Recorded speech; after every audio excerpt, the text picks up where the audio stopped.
सलाम नमस्ते दोस्तों, मैं हूं आमिर, आपका अपना AK sir. And as I have promised to all my students, here is my first video for all of you on the very special day of yours, that is Children's Day. So, as we all know, the most important part in student life is studies. So, पढ़ाई से ही related, studies से ही related आज हम बात करेंगे। Before starting, I just want to convey a short message to all that I am a physics and mathematics lecturer and I am teaching since last few years.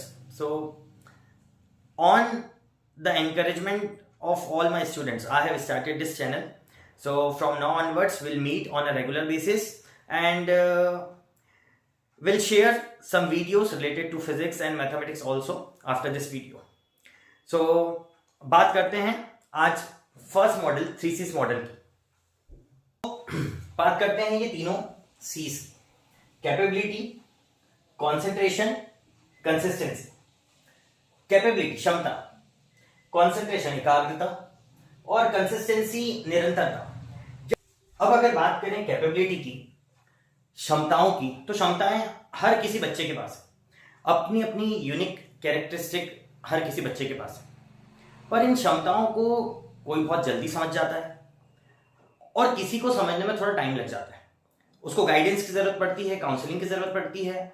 But जब अपनी क्षमताओं को आप समझ जाते हैं, अपने एम्बिशन को पहचान जाते हैं, तो फिर आप देखते हैं कि हम स्टूडेंट्स में से ही कई सारे बच्चे, कोई doctor, engineers, MBA, government officials and yes content creators बनते हैं।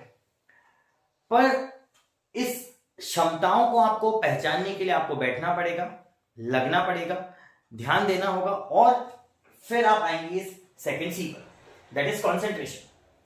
अब आप पढ़ने तो बैठ रहे हैं बट पढ़ाई में मन नहीं लग रहा, ध्यान भटक रहा है, डिस्ट्रैक्शंस बहुत सारे। सो बेस्ट तरीका है या तो आप मेडिटेशन कर लें, प्रेयर कर लें, जिनको भी आप मानते हैं, और फिर पढ़ने बैठे ताकि आपका ध्यान स्थिर रहे, पढ़ाई में ही रहे, आपका ध्यान इधर उधर ना भटके। क्योंकि पढ़ाई के लिए कॉन्सेंट्रेशन, ये जो सेकंड फैक्टर है, this is a most important factor for the studies. बिना कंसंट्रेशन के अगर कोई चीज हम पढ़ भी लेंगे तो ज्यादा समय तक उसे याद नहीं रख पाएंगे। फिर अब क्या है, हम पढ़ तो रहे हैं बट डेली पढ़ाई नहीं हो पा रही, रेगुलर बेसिस पे पढ़ाई नहीं हो पा रही है, निरंतरता नहीं बनी हुई है।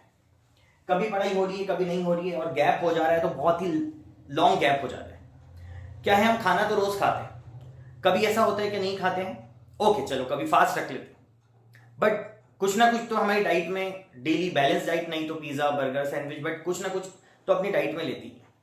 ठीक उसी तरह से आज आपने बहुत ज्यादा पढ़ाई कर ली, किसी दिन थोड़ी कम पढ़ाई होगी, बट पढ़ाई डेली बेसिस पे थोड़ी सी होनी चाहिए। कुछ जेन्युइन रीजन है तो बात अलग है, बट डेली थोड़ी पढ़ाई होनी चाहिए। पढ़ाई के कांटेक्ट में आप रहना चाहिए, टच में आप रहना चाहिए, तभी आप अच्छा स्कोर कर पाएंगे। तो अगर आप ये तीनों चीज को समझ पाए हैं तो प्लीज इनको अपनी स्टूडेंट लाइफ में इंप्लीमेंट कीजिए।